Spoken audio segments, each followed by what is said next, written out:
Delivery കഴിഞ്ഞിട്ടുള്ള water ഈറ്റിൻ്റെ ആണിത്. ഇപ്പോൾ രാവിലെ തന്നെ വെറും വയറ്റിൽ കഷായമാണ് കുടിക്കുന്നത്.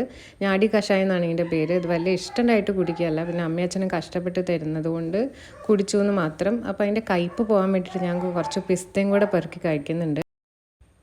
ബ്രേക്ക്ഫാസ്റ്റിന് നിന്ന് ഇഡ്ഡലി, സാമ്പാർ, ചട്നിയാണ്. അതിങ്ങനെ കുഴച്ച് ഉരുട്ടി ചോറ് കഴിക്കണ പോലെ കഴിക്കാനാണ് എനിക്കിഷ്ടം.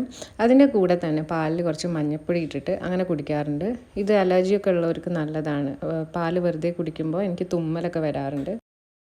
പാലിൻ്റെ കൂടെ ഞാൻ ഈ സീഡ്സൊക്കെ കഴിക്കാറുണ്ട്. അണ്ടിപ്പരിപ്പ്, pumpkin seeds, sunflower seeds, walnut, പിന്നെ ഇത് ഫ്ലാക്സ് സീഡും എള്ളും കൂടെ വറുത്തതാണ് അതും. പിന്നെ ഈ ഉലുവ ശരിക്കും ഇങ്ങനെ ഈ കൺസിസ്റ്റൻസി അല്ല വേണ്ടത്. ഉലുവ ലേഹ്യം പോലെയാണ് വേണ്ടത്. പക്ഷേ അത് കുറച്ച് മൂപ്പ് കൂടിപ്പോയി. അപ്പോൾ അതും ഈ പാലിൻ്റെ കൂട്ടത്തിൽ തന്നെ കഴിക്കാറുണ്ട്. ഉച്ചയ്ക്ക് മട്ട അരിയുടെ ചോറ്, തക്കാളിക്കറി, കുറച്ച് ചിക്കൻ കറി, മുതിര ഉപ്പേരി, പിന്നെ കുറച്ച് മോരും കൂടെ. അതിൻ്റെ കൂടെ പച്ചമുന്തിരിയും കൂടെ കഴിച്ചു. പിന്നെ ഇത് വൈകുന്നേരം കഴിച്ചതാണ്. ചക്ക ഉണ്ടായിരുന്നു. പിന്നെ അരിയുണ്ട എന്നാണ് പറയാറ്. ഇത് നല്ല പ്രോട്ടീനിഷ്യസ് ആണ്. അപ്പോൾ ഇതിൻ്റെ വീഡിയോ ഞാൻ ഇട്ടിട്ടുണ്ട് ഓൾറെഡി. ഇത് വെള്ളത്തിൽ കലക്കിയാണ് ഞാൻ കുടിക്കാറ്. എനിക്ക് ഇങ്ങനെ കുടിക്കുന്ന ഇഷ്ടം.